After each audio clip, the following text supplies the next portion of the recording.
ইসলাম ধর্মে মুসলমানদের শ্রেষ্ঠ নবী কে ছিলেন? ইসলাম ধর্মানুসারে মুসলমানদের শ্রেষ্ঠ নবী হলেন হজরত মুহাম্মদ শাহ। হযরত মুহাম্মদের জীবন কাহিনী এবং তার ইতিহাস জানতে চাই। হজরত মুহাম্মদ শাহ ৫৭০ খ্রিস্টাব্দের ১২ই রবিউল আউয়াল মাসে মক্কার সম্ভ্রান্ত কুরাইশ বংশে জন্মগ্রহণ করেন। জন্মের পূর্বেই তার পিতা আবদুল্লাহ মারা যান। তার মায়ের নাম আমিনা।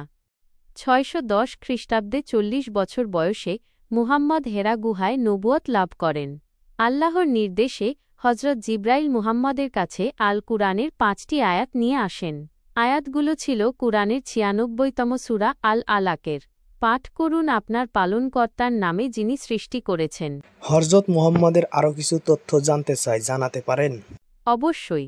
হজরত মুহাম্মদ শাহ ছিলেন ইসলামের সর্বশেষ নবী ও রাসূল। তিনি ৬১০ খ্রিস্টাব্দে ৪০ বছর বয়সে নবুয়াত লাভ করেন। ৬২২ খ্রিস্টাব্দে তিনি মক্কা থেকে মদিনায় হিজরত করেন, যা ইসলামে হিজরত নামে পরিচিত। ৬৩২ খ্রিস্টাব্দে তিনি মদিনায় ইন্তেকাল করেন। তিনি ছিলেন একজন মহান সংস্কারক, যিনি আরব সমাজে শান্তি ও ন্যায়বিচার প্রতিষ্ঠা করেছিলেন। তিনি নারী অধিকার, দাসপ্রথা বিলোপ এবং দরিদ্রদের সাহায্য করার জন্য কাজ করেছিলেন। হযরত মুহাম্মদের কয়জন বিবি ছিলেন? হজরত মুহাম্মদ শাহের মোট ১১ জন বিবি ছিলেন। তার বিবিদের নাম কি কি ছিলেন? হজরত মুহাম্মদ শাহ এর স্ত্রীদের নামগুলো হল খাদিজা বিনতে খুয়াইলিদ, সাউদা বিনতে জামা, আয়শা বিনতে আবু বকর, হাফসা বিনতে উমর, জয়নব বিনতে খুজাইমা, উম্মে সালামা, জয়নব বিনতে জাহশ, জুয়াইরিয়া বিনতে আল হারিস, রামলা বিনতে আবি সুফিয়ান, সাফিয়া বিনতে হুয়াই এবং মাইমুনা বিনতে আল হারিস। হযরত মুহাম্মদের কয়জন সন্তান ছিলেন?